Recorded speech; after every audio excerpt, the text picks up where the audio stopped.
Bonjour à tous, ici le Rav David Forman et bienvenue dans la paracha de Balak. Les sages du Talmud disent quelque chose de troublant. Ils opposent deux figures bibliques qu'on n'aurait jamais pensé opposer.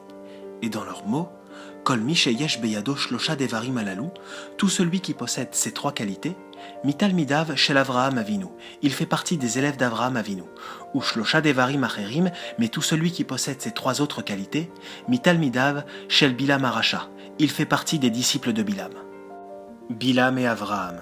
Bilam, bien sûr, est la star de la paracha de cette semaine. C'est le prophète non-juif qui a été embauché par Balak, le roi de Moab, pour tenter de défendre sa terre contre l'invasion des Bnei Israël. Balak ne demande pas à Bilam de construire des tanks ni des M16, ni quelque machine de guerre que ce soit. Il recherche une protection spirituelle.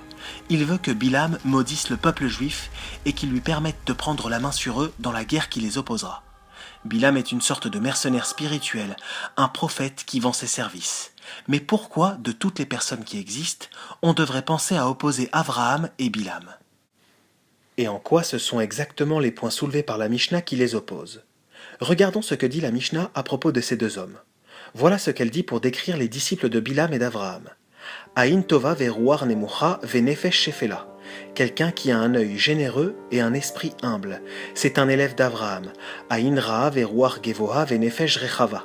Quelqu'un qui a un esprit mesquin et qui est hautain, c'est un élève de Bilam. Pourquoi est-ce que les sages voient Bilam de cette manière? Et pourquoi, de tout le monde, ils l'opposent à Avraham? D'où ça leur est venu? Les sages, ici comme ailleurs, sont plutôt durs avec Bilam. Bilam est en général catégorisé comme Bilam le rachat, le mauvais. Et pourtant, un regard rapide sur le texte ne permet pas de dégrader Bilam à ce point. Il a l'air d'être un gars plutôt bien.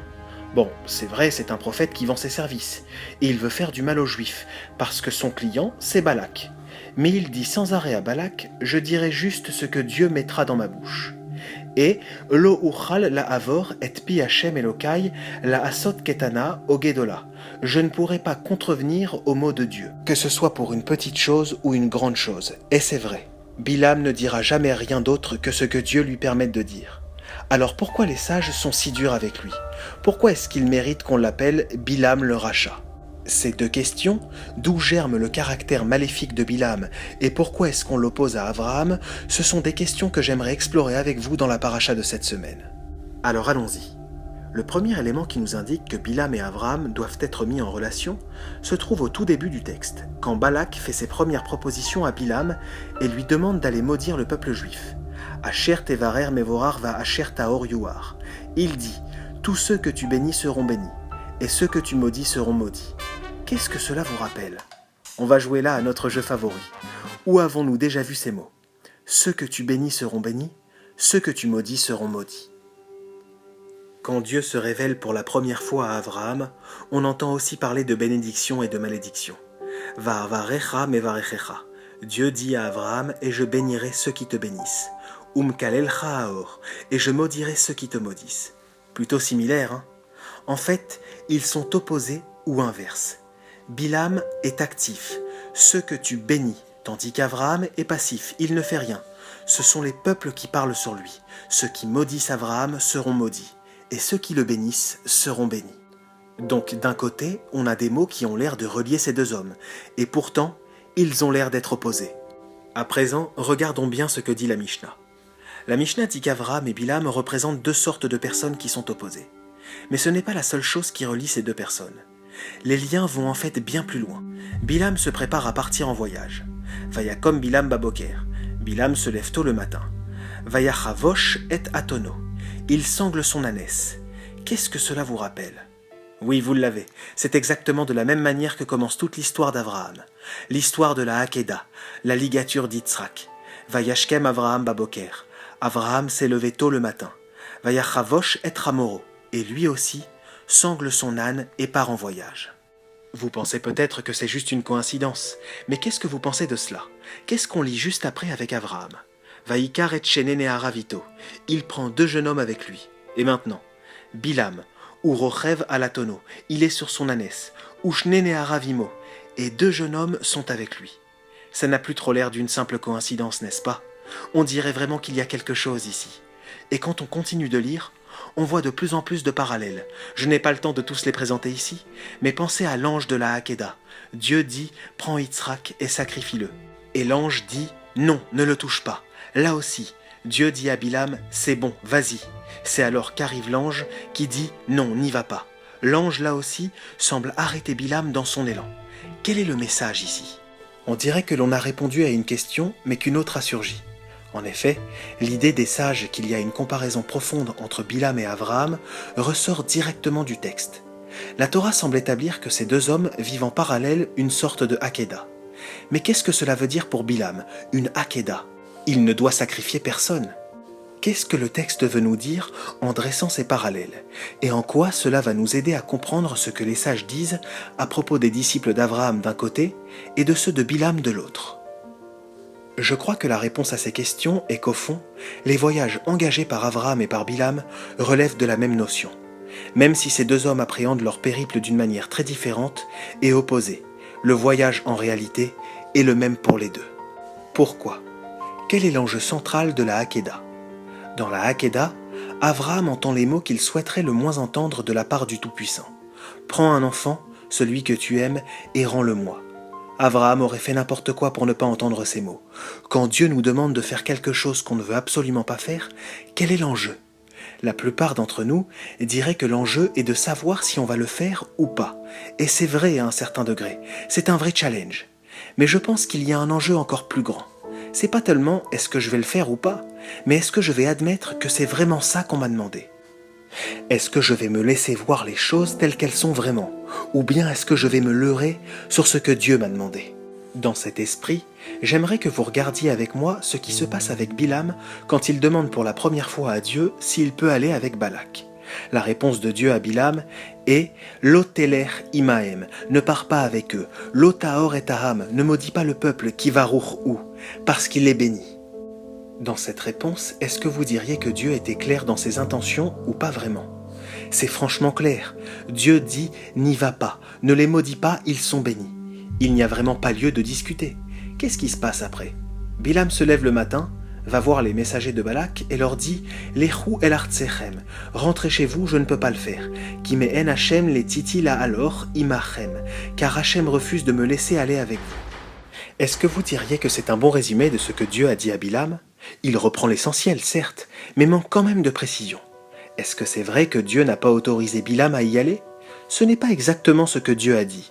Dieu a dit « Ne pars pas », mais en disant « Dieu ne me laisse pas aller avec vous », cela émousse largement le message au point que Dieu pourrait presque en changer d'avis. Dieu retient, c'est vraiment le sens du mot « méhen ». D'ailleurs, on retrouve le même mot quand la femme de Potiphar tente de séduire Yosef. Vayemahen, Yosef s'est retenu. Il y a une lutte là-bas. Dieu est en train de lutter, il retient. Qu'est-ce qui se passe après ? Vayakumu sare Moav vayavohu el Balak. Les messagers de Balak retournent voir le roi et lui disent « Mais en Bilam alors imanu » Bilam se retient de venir avec nous. Bon, selon vous, est-ce que cela est vrai ou pas ? Ça a l'air d'être juste, et pourtant, analysons ça de plus près. Est-ce que Bilam a dit qu'il se retenait ? Ce n'est pas exactement ce qu'il a dit. Il a dit que Dieu le retenait. On dirait le jeu du téléphone arabe. Pourquoi est-ce que les messagers de Balak transmettent mal le message de Bilam ? Ou peut-être qu'ils ont mal compris. En réalité, dans le fond, les messagers ont très bien compris le message. C'est bien Bilam qui se retient d'aller avec eux. Ce que Bilam a en tête n'est pas forcément lié à ce que Dieu veut ou pas. Bilam joue avec la vérité. Bilam nous fait croire que Dieu le retient, mais en vérité, c'est lui-même qui se retient. Certainement que Bilam n'est pas satisfait par notre offre, alors le roi de Moab essaye à nouveau. Et cette fois, va Yosef od Balak, Sheloar Sarim Rabim, venir Badim Meele. Il envoie des messagers qui sont plus honorables et en plus grand nombre que précédemment. Et il lui dit « Ki chabed achabetra » je t'honorerai grandement, je te donnerai tout ce que tu voudras. Juste, s'il te plaît, maudis ce peuple pour moi. Quelle est la réponse de Bilam ? Im iten li Balak melo veto kesef vezaav lo uchal la avor et pi Hashem Elokai. Même si Balak me donnait une maison remplie d'or et d'argent, je ne pourrais pas transgresser la volonté de Dieu. La asot ketana ogdola, je ne pourrais la transgresser ni de beaucoup ni de peu. Honnêtement, c'est très droit de la part de Bilam, mais il y a deux petites choses sur lesquelles j'aimerais attirer votre attention. D'abord, Il est un peu trop explicite à propos de cette maison remplie d'or et d'argent, vous ne trouvez pas? Même s'il me donnait une maison remplie d'or et d'argent, qu'est-ce que cela cache? Au fond, qu'est-ce que je veux? Je voudrais bien une maison remplie d'or et d'argent, et ça explique bien ce qui se passe après. Veata shevu navase gamatem alayla, et maintenant restez ici cette nuit. Vedea ma Yosef Hashem daberimi, on va voir ce que Dieu va me dire à nouveau. Qu'est-ce qu'il veut dire? On va voir ce que Dieu va me dire? Mais il le sait déjà. Dieu a déjà été très explicite, catégorique même. Tu ne dois pas y aller. Qu'est-ce qu'il va redemander à Dieu?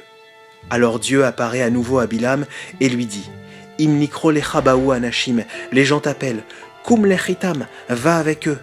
Ve'ach et adavar asher adaber elecha ototaase, mais tu devras quand même faire ce que je te dis. » Bizarre. D'abord Dieu dit « ne va pas » et après il dit « vas-y ». Est-ce que Dieu se contredit? Et si Dieu a dit « vas-y », alors comment ça se fait qu'une fois que Bilam y va, Vaïchar af Elohim qui olech ou, Dieu s'énerve parce que Bilam y est allé. Il lui envoie un ange pour l'arrêter. Pourquoi tu t'énerves? T'as dit qu'il pouvait y aller. Il y a un grand principe dont parlent nos sages. Bederer sha'adam rotse lalechet molichinoto.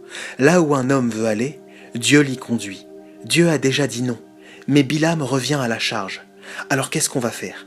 Dire non à nouveau? Si on fait ça, Bilam reviendra encore.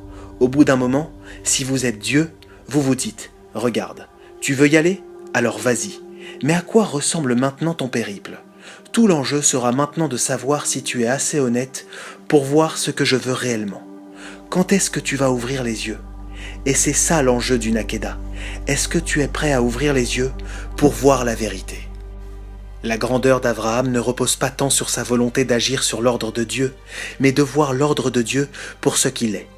Le grand problème de Bilam ici, c'est qu'il se repose sur lui-même. Il se donne une image de fidèle serviteur de Dieu. Je ne peux pas transgresser ce que Dieu m'a demandé, ne serait-ce qu'un tout petit peu. Je suis un homme spirituel.